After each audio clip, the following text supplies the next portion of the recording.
The White Hart, Whitechapel, East End of London.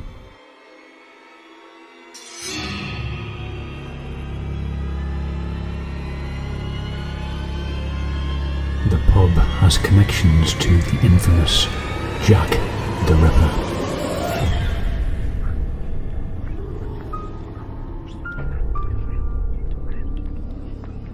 Are you attached to this pub somehow? Did you live here? Did you work here?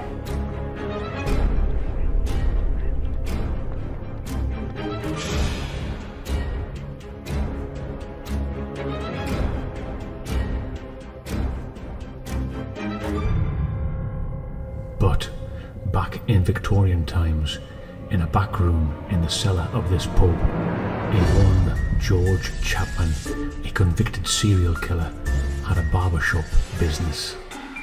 We believe that this would have been the George's barbershop. Are there any other people who want to come through to us?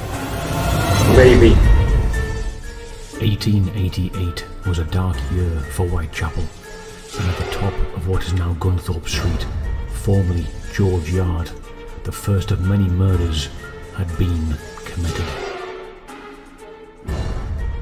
So folks, what we've done, we've come up Gunthorpe Street just before we actually go down to the pub to investigate it. I thought I'd actually bring in the part of the Ripper story to this part of the investigation. So Lindsay, obviously fantastic Ripperologist, is going to explain this part of the story to us as well, with how the two are kind of connected via this street.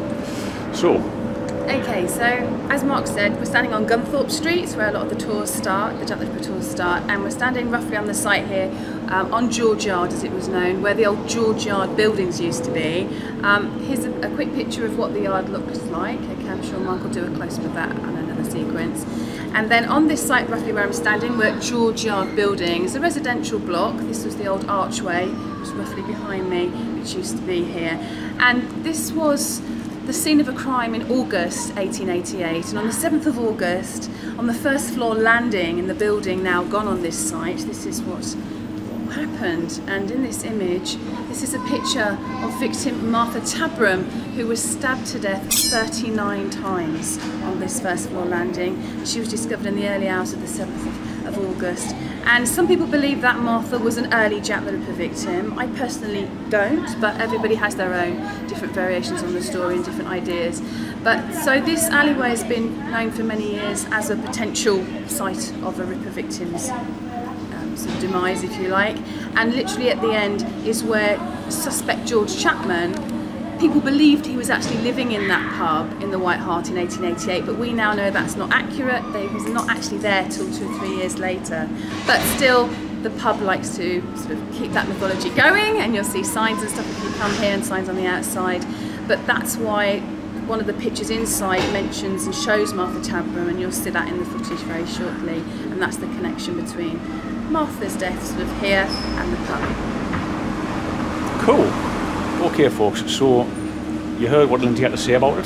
Fantastic bit of history there, and I'm going to say this as well. If you're ever in London, please look up Lindsay for a Jack the Ripper tour, because it is, I've been on one, I know we're friends, but you know, it's fantastic. The detail that she goes into is just superb. So if you're ever in the area, please look up Lindsay Civita and get a for a Jack the Ripper tour. It's fantastic, it really is. So I just thought I'd say that just before we're going to go, we are waiting for it to go dark. We're waiting for it actually the pub to close before we can actually go in and investigate. So we'll see you in there.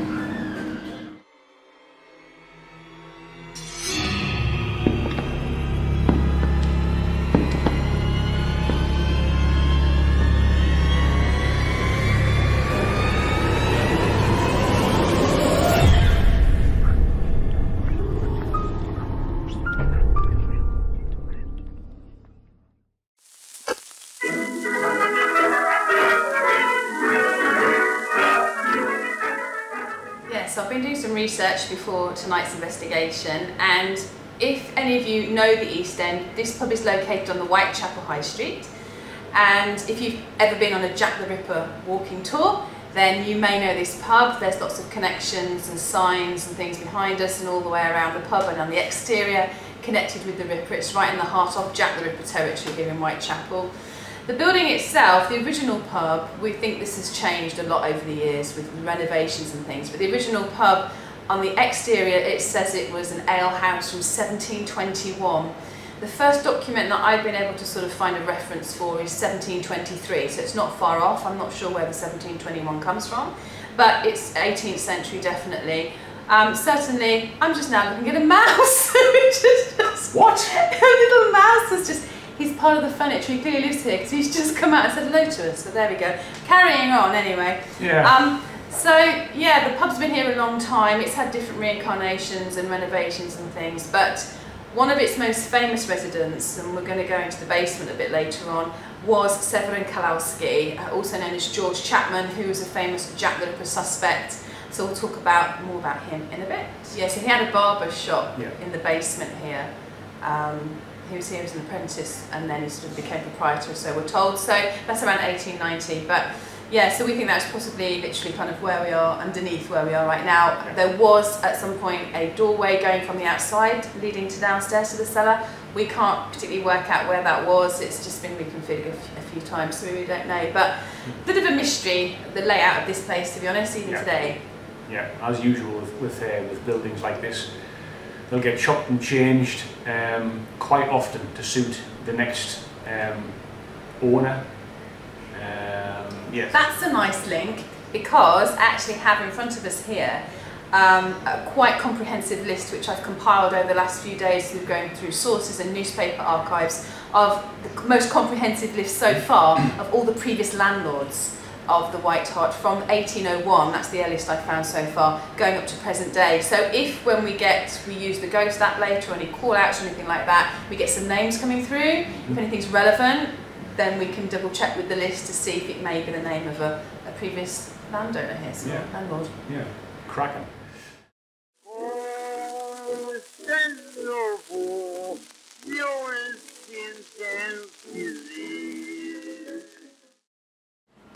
What is this? Hello, well, this is a paranormal investigation, and if anybody's here and you want to come through to us and talk, please do. I'm Lindsay, this is Mark, and we just wanted to try and communicate with any former residents of this building, any spirits who are here, anyone who wants to talk to us. We're very grateful. You can talk via this app, which you're kind of like possibly doing now, or you can move one of the objects we have around here. What is this? What is this? Well, we're trying to communicate. Ashley. Ashley, that's the second time we've had that name, Ashley. Is your name Ashley? Are you Ashley? I'm Lindsay and this is Mark, but maybe Ashley's your name. You talk to us? Are you attached to this pub somehow? Did you live here? Did you work here? We're very grateful if you could talk to us. That's pretty good, isn't it? I do like that. Yeah, so the frieze, it says, if you can't see it because of the vision, it says, the death of Martha Tabram was marked the prelude to what became known as the Autumn of Terror. It is believed Martha had her last drink in the White Hart. 3 nights later, she was found with 39 stab wounds at the back of the pub. There's a bit of artistic license with that part of the story. Martha Tabram was indeed murdered on the 7th of August 1888 in George Yard, which is this little alleyway running parallel to the side of this pub. It's called Gunthorpe Street today. In the Ripper's time, it was George Yard. Ooh, the app says cursed. Cursed. Well, maybe Martha was cursed. No. No, Martha wasn't cursed. Okay. Who's cursed then? Is the pub cursed? Is this location cursed? Or do you mean sort of because of the Ripper Association and the location of this street is cursed? I would say it's a quite strong possibility this street is quite cursed. It's a lot of action and believe it or not, folks, this violence goes on this street, to be fair, every night. Believe it or not, folks, this street, the alleyway that runs down the side, is quite vocal sometimes. Well, all night often. Yeah. It's 1:45 in the morning now, and we've just had a bit of a raucous outside for the last 45 minutes, but it's gone quiet at the moment. That alleyway is definitely cursed.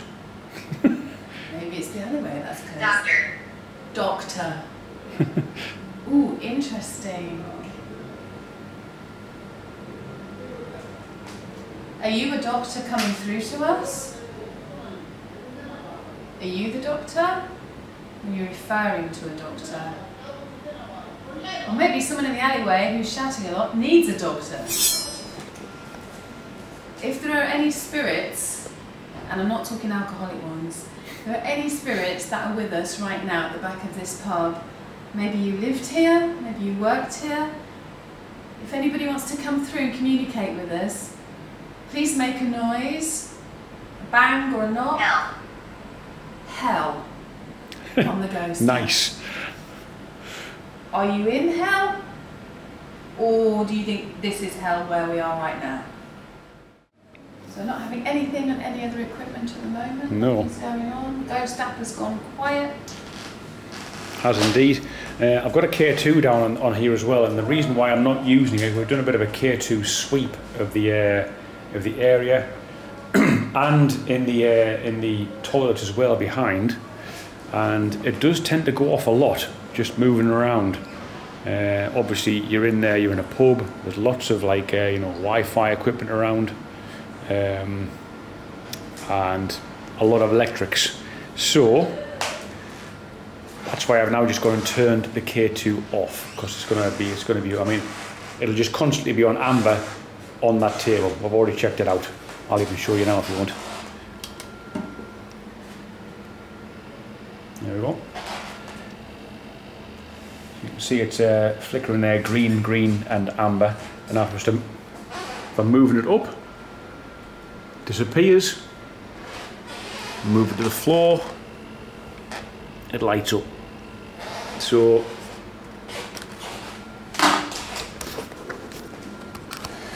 in the interests of being honest, the K2 was out. We were not getting very much activity, if anything, from the bar, plus the outside activity was getting louder, so we decided to go downstairs to the cellar.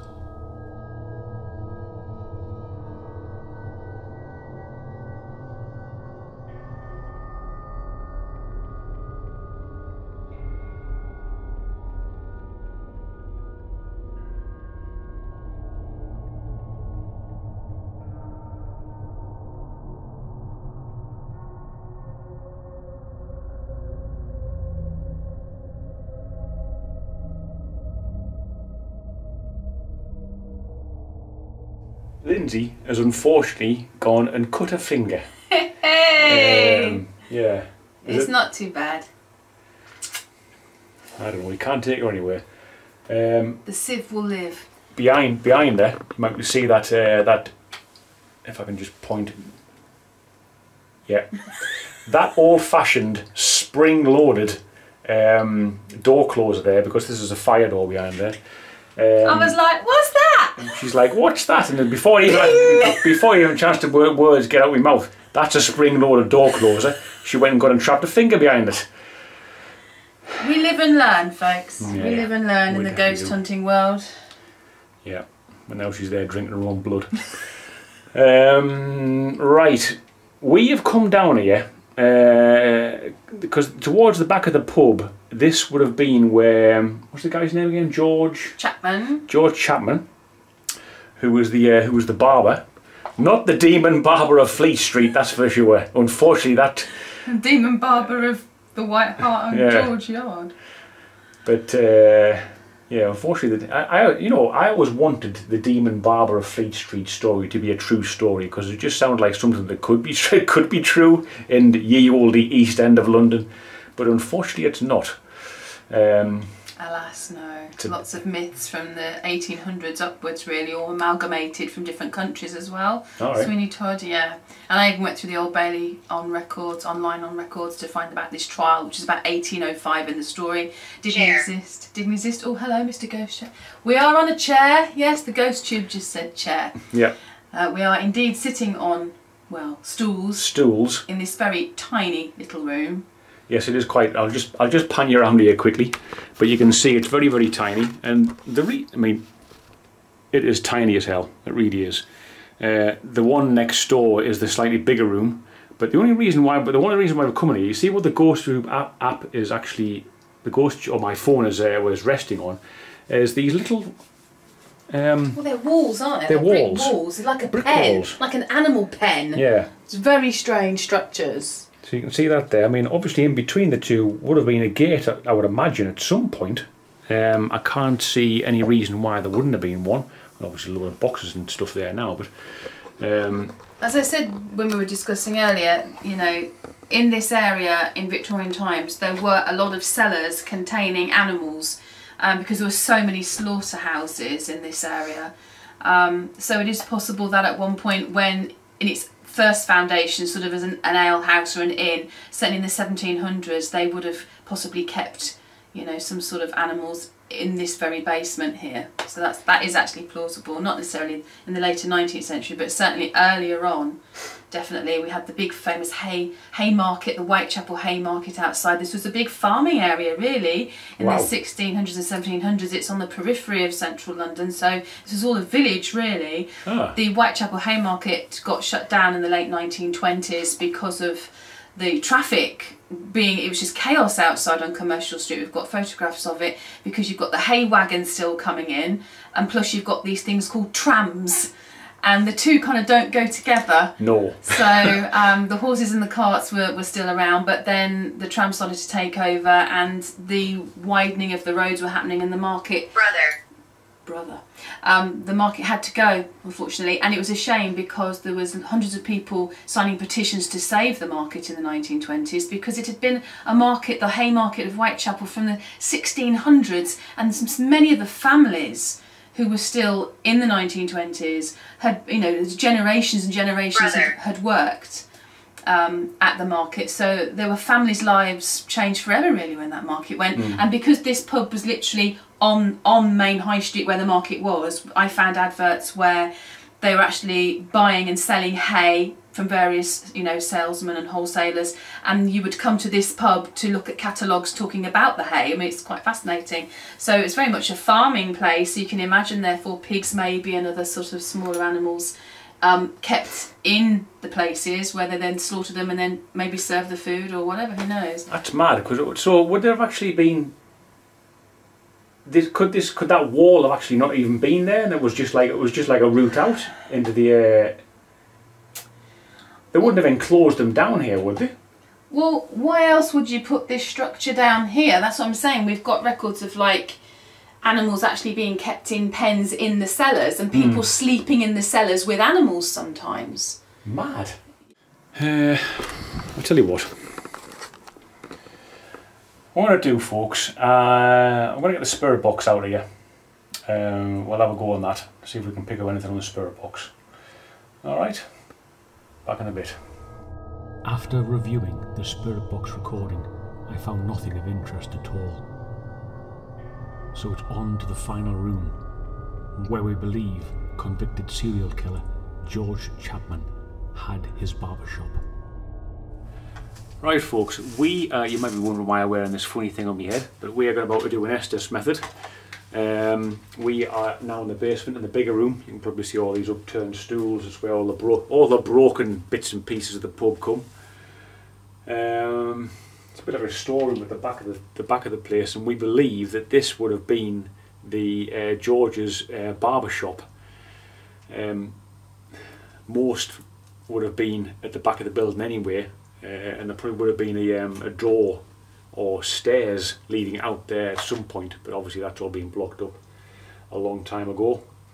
So You just explain, George Chapman killed 3 women, was executed in 1903, poisoned them, not here but elsewhere in London, if you didn't know he was a famous murderer, and a Jack the Ripper suspect.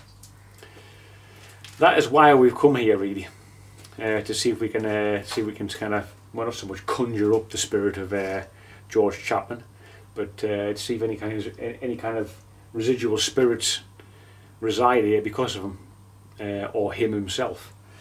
So ESTES method coming up right now, folks, and that'll be the next thing you see.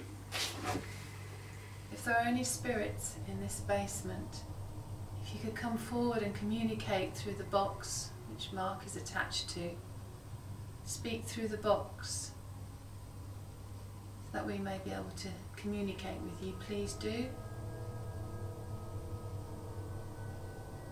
could tell us your name, or if you lived here.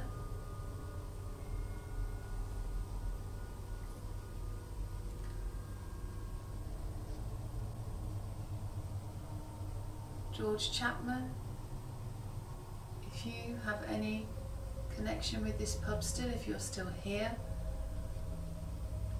Has he seen you? Wow, has he seen you? Has George seen me? Who do you mean? Who has he seen you?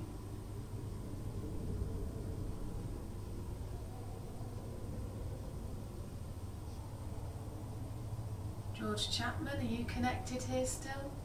Does your spirit reside here, or maybe it's somebody else? Are there any other people who want to come through to us? Maybe. Wow. Thank you, maybe. Oh, well, we'd love to speak to you, honestly. Male or female, whatever age you are. Come through to the box to Mark. Speak to him through that.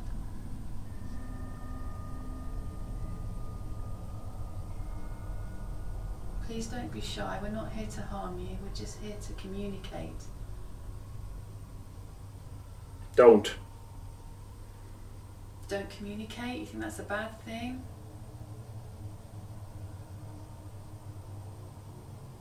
Why is it a bad thing? We just want to know what happens after we go from this world. Please, if there are any spirits, come through to us through Mark, through this box here. We would like. Wow. Well, we would love to speak to you, and you're doing it if you're coming through. So give us some more information. Who are you? Can you give us a name? Speak to Mark by this box he's listening to. Or move something down here, make a noise, tap, whatever you can do, whatever energy you have to communicate with us, please. Get a grip. Okay, could get a grip, but we're just fascinated. We want to learn, we want to experience. We want to know if you really are here with us. Please, we'd be so grateful for any communication you can do. Thank you. No, thank you.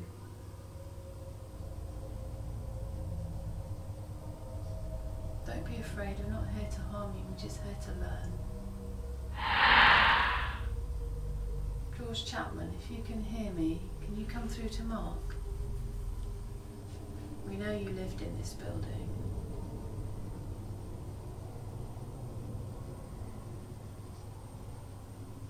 Severin Kowalski, if you can hear me.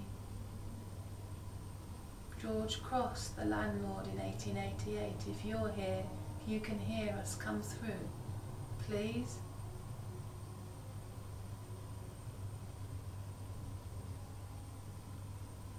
My word. Your word. Is that you, George Cross? Or George Chapman?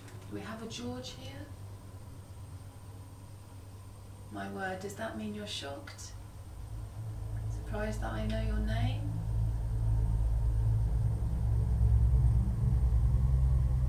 Why my word? Come through again.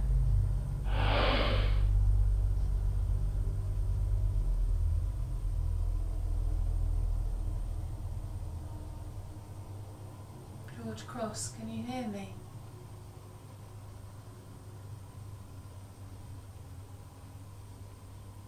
George Chapman, can you hear me?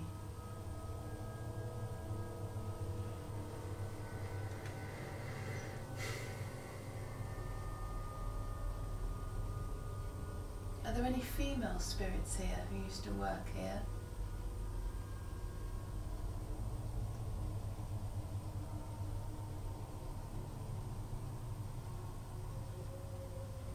with the hat. A lady with a hat? Are you a lady who wore a hat? Most ladies and gentlemen did back then. Were you famous for a hat, or are we talking about the famous hat of Jack the Ripper? But I'm not talking about Jack the Ripper. If anybody's called Jack the Ripper, or who knows who it was, do come through by all means. But is this a lady wanting to come through? The lady who wears a hat? Do you wear a hat? A famous hat?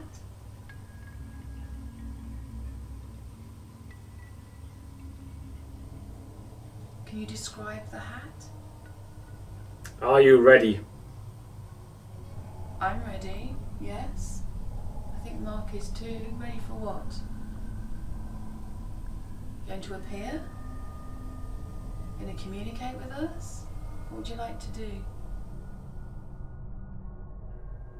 We continued the ESTES method for another 10 minutes, but alas, we had nothing. So we conclude in this final section. Right, well, I tell you what, folks, it's been absolutely fantastic to come here, and I must thank Lindsay especially for sorting this out for us. It's been wonderful to actually come to London and do this kind of thing in an old pub cellar, an old East End pub cellar. As you say, the pub itself dates back to like 1720. Yeah, 1720s anyway, definitely. Amazing, absolutely amazing. And obviously, thanks very much again to the pub landlord. What was his name? Breen, lovely Breen. Lovely Breen. Thanks very much, Breen, of the White Hart here in the East End of London. Nearest tube station, Aldergate East. Get yourself here for a couple of pints if you're in the area. You will not be disappointed. It's a fantastic old place. With that being said, we're going to sign off. It's getting very late, and all I'll say is goodbye from me. And goodbye from me. In Brummy tones, please. Yeah, I'm alright, kid. It's time to go to bed now, like. Night, night, kids. Don't have nightmares. That's just for you up there in the Black Country. Take care, folks. We'll see you in the next one.